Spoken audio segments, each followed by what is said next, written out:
بسم اللہ الرحمن الرحیم الحمد للہ رب العالمین والصلاة والسلام علی سید المرسلین وعلی آلہ وصحبہ اجمعین۔ آج کے درس میں ہم اس پہ بات کریں گے کہ ایک مسلمان کا دوسرے مسلمان کو گالی دینا، برا بھلا کہنا، اس کے بارے میں ہمیں کیا ہدایات ملتی ہیں۔ اور قرآن کریم میں جیسے فرمایا گیا کہ والذین یؤذون المؤمنین والمؤمنات بغیر ما اکتسبوا فقد احتملوا بہتانا واثما مبینا، جو لوگ مسلمان مردوں اور مسلمان عورتوں کو ناحق تکلیف پہنچاتے ہیں، جو نے بہتان اور صریح گناہ کا بوجھ اٹھایا۔ اسی معلوم یہ ہوا کہ اس طرح مومن مرد ہوں یا عورتوں کو اس تکلیف پہنچانا، چاہے وہ زبان سے ہو، ہاتھ سے ہو، کسی بھی طریقے سے ہو، سب حرام ہے، ناجائز ہے، نہیں کرنی چاہیے۔ اور حدیث میں جو آیا جیسے کہ حضرت ابن مسعود رضی اللہ تعالیٰ عنہ فرماتے ہیں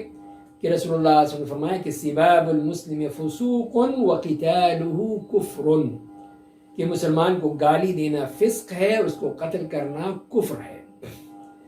تو یہاں پہ جو بتایا گیا ہے کہ اس میں مسلمان کا جو حق ہے اس کی تعظیم کی جائے،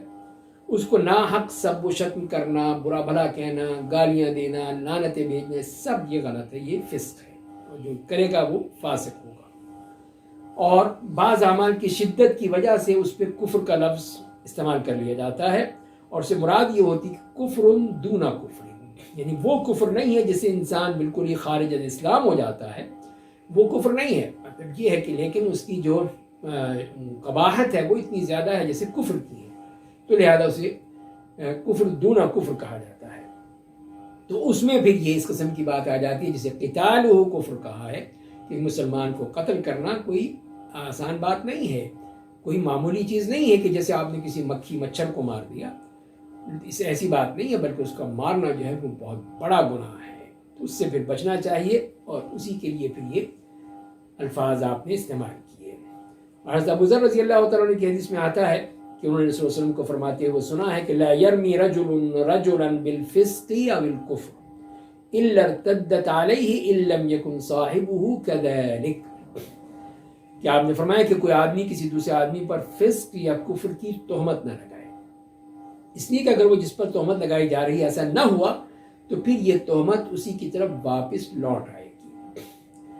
تو یہاں پر بھی یہی بات فرمائی گئی، جیسے کہ ہم نے لعنت کے بارے میں پڑھا، تو یہاں پر بھی آیا کہ اگر کوئی کسی کو کہتا ہے کہ تو فاسق ہے، تو کافر ہے، تو اس قسم کی گالی دینا ہے، تو یہ اگر فسق و کفر نہ ہوا تو پھر کہنے والا جو ہے وہ اس کا مستحق ٹھہرے گا، اور اس کے اوپر پھر اس کا وہ آ جائے گا، الٹ جائے گی اس کے اوپر، اور وہ پھر اس کا مصداق بن جائے گا۔ تو اسی لیے پھر سختی سے منع کیا گیا کہ اپنے کسی بھی مسلمان بھائی کو ایسے الفاظ مت استعمال کرو، مت کہو، اگر وہ نہ ہوا تو تم پھر اس کے مصداق بن جاؤ گے۔ اور ایک اور حدیث میں حضرت ابو ہریرہ رضی اللہ تعالیٰ عنہ روایت کرتے ہیں کہ رسول اللہ صلی اللہ علیہ وسلم نے فرمایا ہے کہ المتصابان ما قال فللبادئ منهما حتى يعتدي المظلوم، کہ آپ نے فرمایا، صحیح مسلم کی روایت ہے کہ گالی دینے والے دو شخص ایک دوسرے کو جو بھی کہیں گے تو اس کا گناہ ان میں سے ابتدا کرنے والے کو ہوگا، یہاں تک کہ جو مظلوم ہے وہ کوئی زیادتی کر ڈالے۔ تو اس سے بھی بتایا دیا ہے کہ مسلمان کو گالی نہیں دینی چاہیے، حرام ہے، ناجائز ہے۔ اور دوسری بات ہے جس شخص کو گالی دی جائے وہ اسی قدر بدلہ دینے کا حق رکھتا ہے، اتنا ہی حق لیا جا سکتا ہے، اس نے ایک بات کہی ہے تم بھی کہہ دو، بس برابر ہو جائے۔ لیکن جب کوئی شخص گالی دے کر اپنی گالی کا بدلہ لے لیتا ہے، پھر دونوں کا ایک دوسرے پر کوئی حق نہیں رہتا۔ البتہ ابتدا کرنے والے کو گناہ ہوتا ہے کہ اس نے اس کی ابتدا کی، آغاز کیا اور اس کو شروع کیا، تو لہذا پھر وہ اس کا ذمہ دار بن جاتا ہے اور اس کے اوپر زیادہ گناہ آتا ہے۔ لیکن اگر جو مظلوم ہے وہ زیادتی کرے، وہ جو ہے اینٹ کا جواب پتھر سے دے اور پھر بڑھاتا چلا جائے، تو وہ بھی پھر گناہ گار ہوگا کہ اس نے اپنا بدلہ نہیں لیا بلکہ اور زیادتی کر دی ہے۔ تو لہذا اصل چیز یہی ہے کہ وہ صبر کریں، معاف کر دیں، یہ اچھی بات ہے، اس سے آپس میں نہ عداوت پیدا ہوتی ہے نہ دشمنی پیدا ہوتی ہے۔ آپس کے گالن گلوچ اور آپس کی اختلافات، یہی چیز جو ہے یہ انسان کو پھر کہاں سے کہاں لے جاتے ہیں۔ اور ایک اور حدیث میں ملتی ہے حضرت ابو ہریرہ کی، جس میں فرماتے ہیں کہ نبی کریم صلی اللہ علیہ وسلم کے پاس ایک آدمی لایا گیا جس نے شراب پی رکھی تھی، آپ نے فرمایا کہ اسے مارو۔ حضرت ابو ہریرہ فرماتے ہیں کہ ہم میں سے کوئی اسے اپنے ہاتھ سے مار رہا تھا، کوئی اپنے جوتے سے، کوئی اپنے کپڑے سے، جب وہ مار کھانے کے بعد واپس جانے لگا تو لوگوں نے کسی نے کہا اللہ تجھے رسوا کرے، تو آپ نے فرمایا تم یہ نہ کہو، اس کے خلاف شیطان کی مدد مت کرو۔ تو اس سے معلوم یہی ہوا کہ شخص نے تو غلطی کی ہے، تو تم کیوں غلطی کرتے ہو؟ تو اس لیے پھر جو شراب نوشی جو ہے وہ کوئی اس کو اسلام سے خارج تو نہیں کر دیا، تو ایمان کی نفی ہو رہی ہے صرف، لیکن یہ تو کہ وہ ہے انسان غلطی ہو گئی ہے۔ تو اصل جو شراب نوشی کی سزا وہ 40 کوڑے یا 80 کوڑے جیسے بعض ائمہ نے کیا، لیکن یہ اس حد مقرر ہونے سے پہلے کا معاملہ تھا، تو اسی لیے پھر آپ نے سے کہا کہ ہاتھوں جوتوں کپڑوں اس طرح بس اس کی پٹائی کر دی جاتی اور اس کو چھوڑ دیا جاتا تھا۔ تو لہذا پھر اس کو یہ کہنا کہ تو یہ رسوا کرے، یہ بات بھی نہیں کہنی چاہیے، یہ بھی گالی ہے، اس کی جو رسوائی ہونی تھی سو ہو گئی، مزید اس کو کہنا اس طرح وہ ایک طرح سے ڈھٹائی پیدا ہوگی اس میں، اور ڈھیٹ ہو جائے گا اور وہ پھر اس پہ پکا ہو جائے گا، اچھا ٹھیک ہے میں اور کروں گا۔ اس کے بجائے اس کے لیے ہدایت کی دعا کریں، اس کی اصلاح کے لیے کوشش کریں، اس کو راہ راست پہ لانے کی کوشش کریں، وہ کرنی چاہیے، نہ یہ کہ اس کو اور اس پر ڈھیٹ کیا جائے۔ اور یہاں تک منع کر دیا گیا جیسے حدیث میں آتا ہے کہ جس شخص نے اپنے غلام پر زنا کی تہمت لگائی تو قیامت والے دن اس مالک پر حد لگائی جائے گی مگر یہ کہ مملوک ویسا ہی ہو جیسا اس نے کہا ہے۔ یعنی اگر اپنے غلام پہ، اپنے نوکر پہ، اپنے ملازم پہ اس قسم کی بات کہتا ہے اور وہ نہیں ہے تو پھر مالک کی دنیا میں تو کوئی نہیں کر سکتا کوئی بھی، لیکن آخرت میں پھر اس کو وہ حد لگائی جائے گی کہ اس نے بلا وجہ بغیر سبب کے بہتان تراشی کی اور اپنے اس طرح غلام کو یہ الفاظ کہے ہیں۔ اگر وہ تھا واقعی تو وہ ایک الگ بات ہے، پھر وہ معاملہ وہ نہیں ہوگا، تو لہٰذا اس میں بھی ہمیں کہا کہ اس قسم کی بات کہنا بھی یہ جائز نہیں ہے۔ اسی طرح جو فوت شدگان ہیں ان کو ناحق اور کسی شرعی مصلحت کے بغیر برا بھلا کہنا یا اس طرح کی بات کہنا وہ بھی غلط ہے، ناجائز ہے۔ اور اس کے بارے میں ہمیں حضرت عائشہ رضی اللہ تعالیٰ کی روایت ملتی ہے، وہ فرماتی ہیں کہ رسول اللہ صلی اللہ علیہ وسلم نے فرمایا ہے کہ لا تسبوا الاموات فانهم قد افضوا الى ما قدموا، کہ فرمایا کہ تم فوت شدگان کو برا بھلا مت کہو، گالیاں مت دو، اس لیے کہ انہوں نے جو عمل کی آگے بھیجے وہ ان کو پہنچ گئے، وہ تو معاملہ ان کا ہو گیا، ختم ہوئی بات،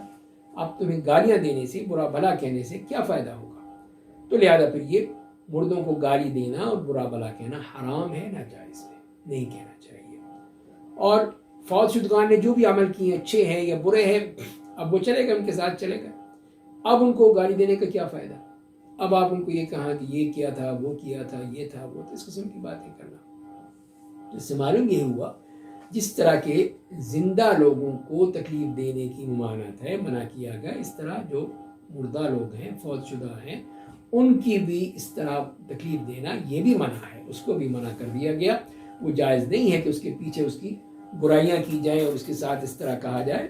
تو لہذا اس سے بچنا چاہیے۔ یہی معلوم ہوتا ہے کہ ہمیں اس طرح کسی کو تکلیف پہنچانا، اس کی سختی سے ممانعت کی گئی کہ کوئی کسی کو تکلیف نہ دے۔ تو وہ حدیث جو ہم پہلے بھی پڑھ چکے ہیں کہ ایک مسلمان وہ ہے جس کی زبان اور ہاتھ سے دوسرے مسلمان محفوظ رہیں، اور مہاجر وہ ہے جو ان چیزوں کو چھوڑ دے جس سے اللہ نے منع فرمایا ہے۔ تو لہذا پھر اسی میں یہی چیز آتی کہ اذیت دینا، تکلیف دینا، زندہ ہے یا مردہ ہے اس کو کرنا، تو یہ چیزیں جو ہیں وہ کسی طور پہ بھی جائز نہیں ہے۔ کہ مسلمان کو خیال رکھنا چاہیے کہ وہ ایسی بات کرے جس سے اس کے مسلمان بھائی کو، چاہے زندہ تھا یا مردہ تھا، اس کو تکلیف پہنچی ہے۔ اور مسلمانوں کے لیے اسلام دلیل ہے، اور بہترین یہی ہے کہ اس کے زبان اور ہاتھ سے دوسرے مسلمان محفوظ رہیں۔ آج کل کے لحاظ سے قلم بھی آ گیا، لکھنے کا بھی آ گئے، تمام وہ اس قسم کے آلات آ گئے، سوشل میڈیا آ گیا جس میں یہ تمام چیزیں آتی ہیں جس سے لوگوں کو گالیاں دی جاتی ہیں، برا بھلا کہا جاتا ہے، طرح طرح کے ان کے اوپر الزامات لگائے جاتے ہیں۔ تو اگر وہ صحیح نہیں ہے تو وہ شخص گناہ گار ہوگا کہ اس نے بغیر سوچے سمجھے اس طرح کی باتیں کی، حرکتیں کی ہیں، تو لہذا اس کو اس کا خیال رکھنا چاہیے۔ اور نبی کریم صلی اللہ علیہ وسلم نے جو فرمایا ہے، حضرت عبداللہ ابن عامر بن عاص رضی اللہ تعالیٰ عنہ کی حدیث ہے کہ آپ نے فرمایا کہ من احب ان یزحزح عن النار ويدخل الجنہ فلتأته منیته وهو يؤمن بالله واليوم الآخر وليأتي إلى الناس الذي يحب ان يؤتى إليه۔ صحیح مسلم کی روایت ہے کہ آپ نے فرمایا کہ جو شخص یہ پسند کرتا ہے کہ اسے آگ سے بچا لیا جائے اور جنت میں داخل کر دیا جائے، تو چاہیے کہ اس کو موت اس حال میں آئے کہ وہ اللہ اور یوم آخرت پر ایمان رکھتا ہو اور وہ لوگوں سے وہی سلوک کرے جو اپنے لیے پسند کرتا ہے۔ تو اس میں بھی پھر یہی بتایا گیا ہے کہ پھر انسان کو اس بات کا پورا خیال رکھنا ہے کہ وہ اپنے لیے جو پسند کرتا ہے وہی دوسروں کے لیے پسند کرے، اور جو پہلے فرما دیا کہ جو بھی یہ چاہتا ہے کہ جہنم سے اس کو دور کر دیا جائے، جنت میں اس کو داخل کر دیا جائے،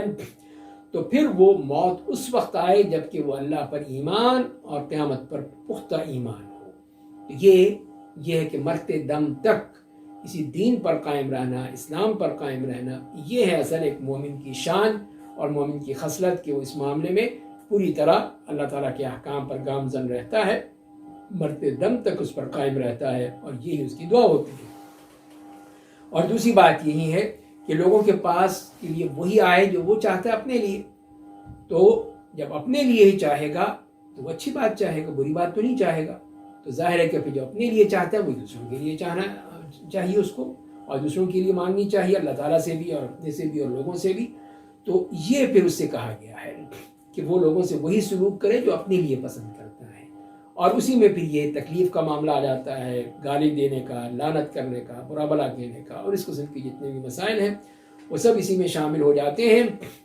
تو اسی لیے پھر اس کو سختی سے منع کر دیا گیا کہ ایسی بات نہ کہو جو تم خود نہیں پسند کرتے۔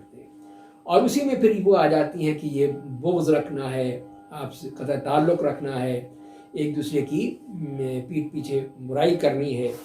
تو اس کو بھی اللہ تعالیٰ نے منع کیا